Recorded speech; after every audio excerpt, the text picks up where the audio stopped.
नमस्कार दोस्तों। यह कहानी है माता पिता के प्यार की और उनके समर्पण की, जो भेजी है रजत यादव कानपुर ने, जिनकी उम्र केवल 20 वर्ष।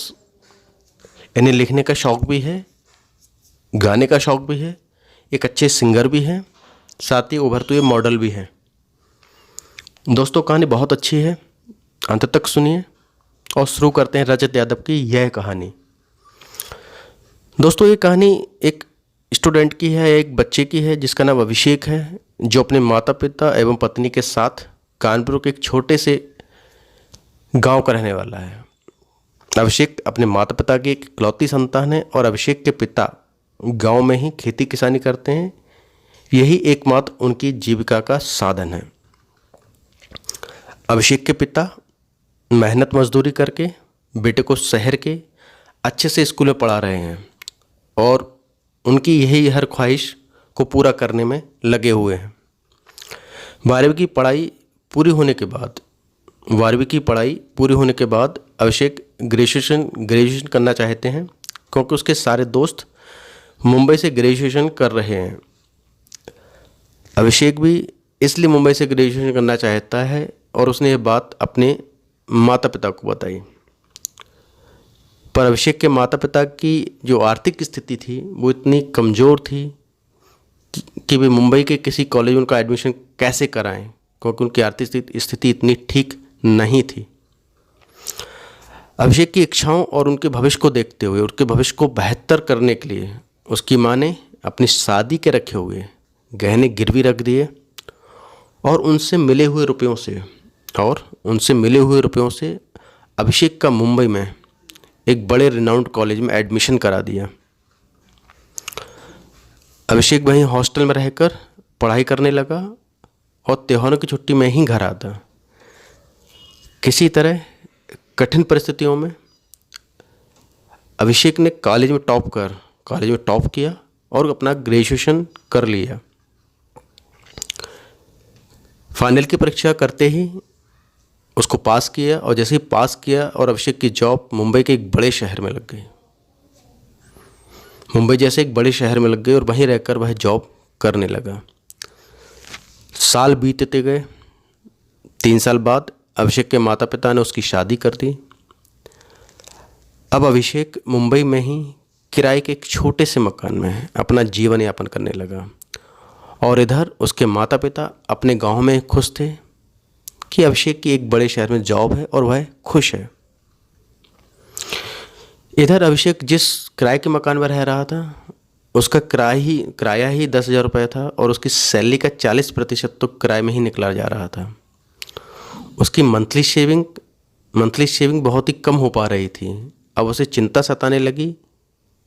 अब वह और भी ज़्यादा व्यस्त रहने लगा। उसको एक ही चिंता थी, कैसे पैसा कमाया जाए। इस चक्कर में भाई अपने माता पिता जो कि गांव में थे उनसे भी कम बात ही कर पाता।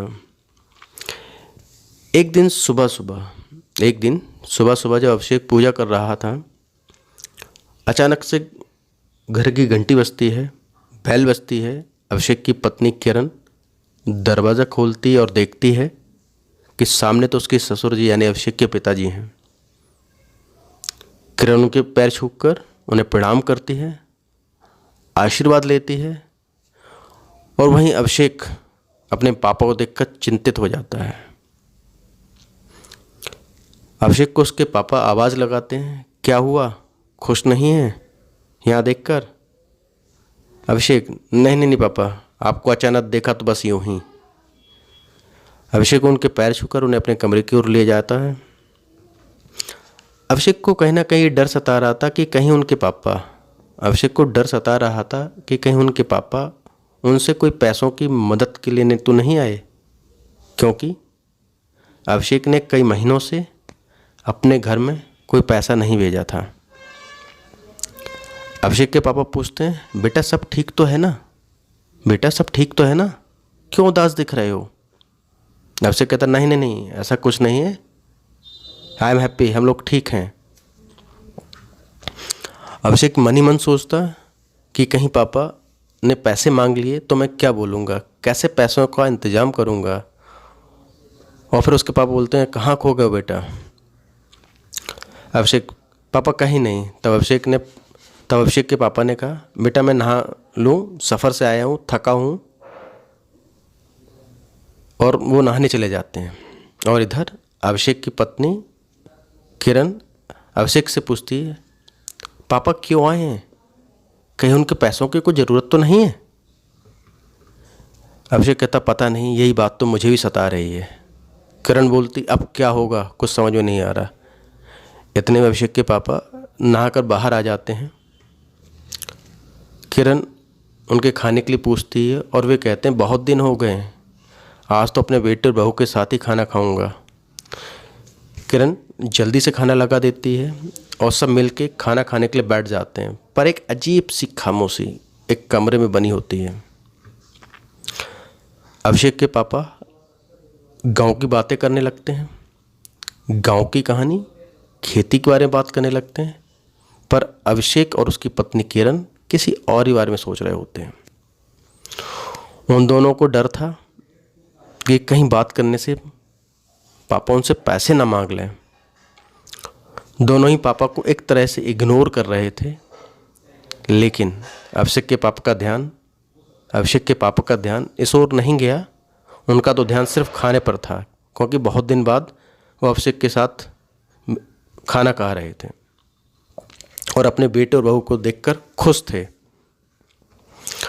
तभी अभिषेक के पापा अभिषेक से पूछते हैं, अच्छा तुम्हारा काम कैसा चल रहा है? अब अभिषेक को और भी डर लगता है कि पक्का पापा पैसे की डिमांड करेंगे, हमें पैसे की मांग करेंगे। अभिषेक कहते हैं, ठीक चल रहा है पापा। अभिषेक के पापा, बेटा तुम्हारे चेहरे से तो नहीं लगता कि कोई परेशानी है, तो हमें बताओ, हम ठीक कर देंगे। तभी अभिषेक सोचता है, अभी मैं इनको अपनी परेशानी बताऊंगा तो फिर ये मुझे अपनी परेशानी बताएंगे और कहीं पैसा ना मांगने लगें। खाना खाने के बाद जब सब कमरे में बैठे होते हैं तो अभिषेक के पापा ने अपने बेटे के हाथ में 30,000 रुपये रख दिए। अभिषेक और किरण जैसे हैरानी हो गए। अभिषेक, पापा ये क्या है? अभिषेक के पापा बोले, बेटा रख लो, ज़रूरत में काम आएगा। इस बार ईश्वर की कृपा से गांव में फसल अच्छी हुई है और फसल के दाम भी अच्छे मिले हैं। तुम्हारी माँ और मुझे तो कुछ खास ज़रूरत रही नहीं, पर तुम तो मुंबई जैसे बड़े शहर में रहते हो, तुम्हें तो ज़रूरत पड़ती ही रहती होगी। बड़े शहर के खर्चे भी बड़े होते हैं बेटा। इतना सुनते ही अभिषेक और किरण की आंखों में आंसू आ गए। दोनों यही सोच रहे थे कि हम कितने स्वार्थी हैं। एक बार भी पापा से उनका हाल तक नहीं पूछा, बिना कही हमारी परेशानी को समझ गए। तभी अभिषेक के पापा अपने बेटे से कहते हैं, बेटा कभी भी हमसे मिलने भी आ जाया करो, बेटा कभी हमसे ही मिलने आ जाया करो, तुम्हारी माँ दरवाजे पर राह देखती है। हम दोनों के लिए तो सब कुछ तुम दोनों ही हो। मानते हैं तुम शहर में काफ़ी व्यस्त रहते होगे, पर कभी हमें भी याद कर लिया करो, बस अपना हाल सुना दिया करो कि तुम दोनों ठीक हो। बस इतना सुनने के लिए ही हम जीते हैं। इतना सुनकर अभिषेक अपने पापा के गले से लगकर रोने लगा। अभिषेक के पापा कहते हैं, चल बेटा रोना बंद कर, मैं तो तुम दोनों के साथ खुश होकर ही जाना चाहता हूँ। अब अभिषेक और किरण हर महीने अपने गांव जाते और अपने माता पिता के साथ ही रुकते और फिर अभिषेक के परिवार में खुशियाँ लौट आईं। दोस्तों, ये कहानी हमें सिखाती है कि हम कितने ही बड़े क्यों ना हो जाएं, मगर हम अपने माता पिता के लिए हमेशा बच्चे ही रहते हैं। हम अपना समय किसी को देते हैं, पर कहीं ना कहीं उनको भूल जाते हैं जिन्होंने हमारे लिए अपना सब कुछ त्याग दिया। माता पिता अपने बच्चों का चेहरा देख के सब पता लगा लेते हैं कि उन्हें क्या चाहिए। उसी तरह हमारा भी फ़र्ज़ बनता है कि इस बात का ध्यान रखें कि हमारे माता पिता को क्या चाहिए। धन्यवाद।